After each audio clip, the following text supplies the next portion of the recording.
विद्यार्थियों, पादप जगत वर्गीकरण के बारे में हम वीडियो की लगातार श्रृंखला देख रहे हैं। इससे पूर्व हमने द्विनामकरण वर्गीकरण पद्धति का अध्ययन किया था।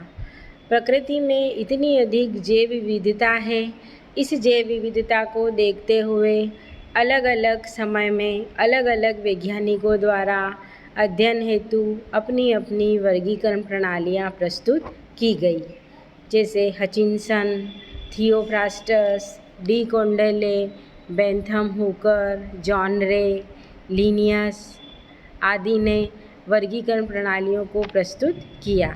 इस वीडियो के माध्यम से हम मान्य द्विजगत वर्गीकरण प्रणाली के बारे में जानकारी प्राप्त करेंगे।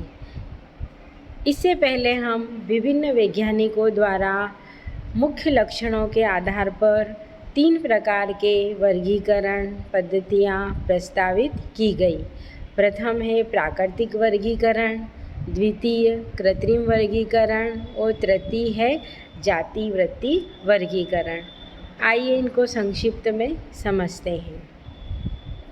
प्राकृतिक वर्गीकरण पौधों को उनकी बाहरी संरचनात्मक और प्राकृतिक बंधुता के आधार पर इस प्रणाली में वर्गीकृत किया गया है। यानी पौधे की बाहरी संरचना को और उनका प्रकृति में आपस में क्या रिलेशन है, उस आधार पर सरलतम से जटिलतम क्रम की ओर जीवों को व्यवस्थित कर जो प्रणाली दी गई वर्गीकरण की, उसे प्राकृतिक वर्गीकरण प्रणाली कहा गया है।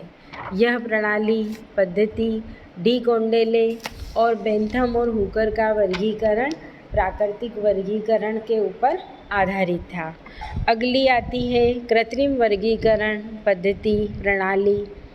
इस प्रकार के वर्गीकरण में कुछ प्रमुख लक्षणों को देखकर ही वर्गीकरण किया गया।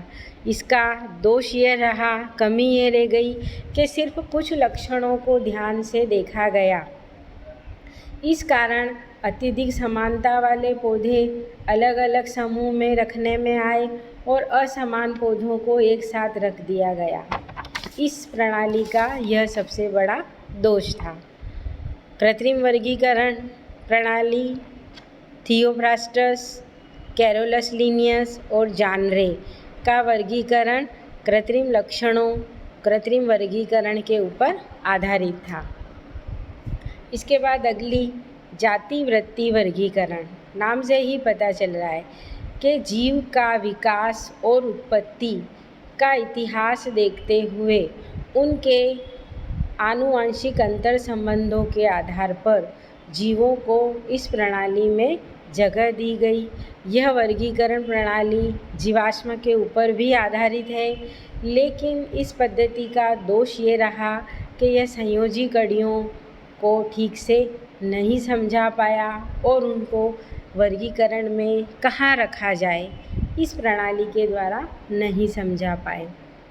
एंगलर और प्रांटल का वर्गीकरण और हचिंसन का वर्गीकरण जातिवृत्ति वर्गीकरण पर आधारित था।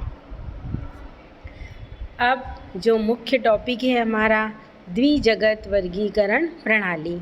नाम से ही पता चल रहा है कि द्विजगत यानी जैव विविधता में सभी जीवों को कुल 2 भागों में बांटा गया होगा। तो प्रारंभिक चरण में अरस्तु ने संपूर्ण जीव जगत को 2 भागों में वर्गीकृत किया, पादप और जंतु।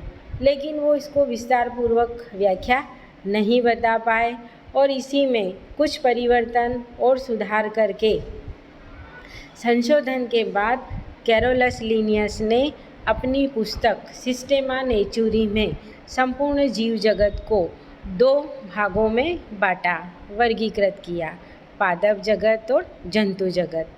देखते हैं इन दोनों जगत में क्या लक्षण शामिल किए गए हैं।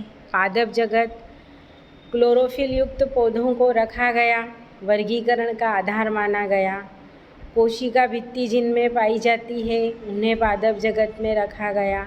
जिनमें रिक्तिकाएँ पाई जाती है और आकार में बड़ी होती है उन्हें पादप जगत में रखा गया।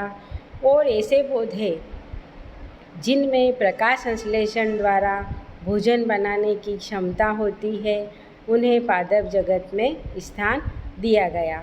इसके बाद शेष बचे हुए जीवों को जंतु जगत में रखा गया। पादप जगत के उदाहरण है शैवाल, कवक, lichen, bryophyta, pteridophytes, gymnosperm, angiosperm आदि। अगला जो जगत बांटा गया, जंतु जगत, जिनमें कोशिका भित्ति रहित जितने भी जीव मिले उन सभी को जंतु जगत में जगह दी गई। जिनमें रिक्तिकाएँ नहीं पाई गई या आकार में बहुत छोटी पाई गई, उनको जंतु जगत में रखा गया। और जितने भी अप्रकाश संश्लेषी जीव जिनमें क्लोरोफिल का अभाव होता है, जंतु जगत में रखा गया। इसके मुख्य उदाहरण प्रोटोजोअन्स, पृथ्वी पर पाए जाने वाले सभी अकशेरुकी जीव और सभी कशेरुकी जीव। अब बड़े लेवल पर क्लोरोफिल के आधार पर दो भागों में बांट दिया गया, पादप जगत और जंतु जगत। लेकिन इस वर्गीकरण में कई सारी कमियां रह गई। चूँकि ये सबसे पहली पद्धति थी इसलिए माना भी गया, लेकिन क्या कमियां रह गई देखते हैं। इस द्विजगत वर्गीकरण की सबसे बड़ी कमी यह थी कि सूक्ष्म एक कोशिकी से लेके विशालकाय बहुकोशिकीय जीवों को एक साथ रख दिया गया, जो कि न्याय संगत नहीं है। इसी प्रकार सरलतम अकोशिकीय प्रोकैरियोटिक जीवों और सुगठित केंद्रक वाली सुविकसित कोशिका वाले यूकैरियोटिक जीवों को भी एक साथ रख दिया गया। युग्लिना व क्लेमाइडोमोनास, जिनमें पादप और जंतु दोनों के ही समान लक्षण है, तो इन दोनों को पादप जगत और जंतु जगत दोनों में ही स्थान दिया गया। लाइकेन में शैवाल और कवक साथ साथ पाए जाते हैं।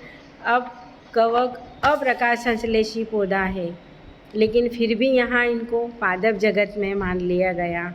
और विषाणु को द्विजगत वर्गीकरण प्रणाली में पादप जगत में स्थान दिया गया, जबकि इनमें पौधों के समान कोई भी लक्षण नहीं पाए जाते हैं। इसकी कमियां देखते हुए इसके दोषों को दूर करते हुए R.H. विटेकर ने एक अगला वर्गीकरण 5 जगत वर्गीकरण प्रस्तुत किया। यह वर्गीकरण हम अगले वीडियो के माध्यम से समझने का प्रयास करेंगे।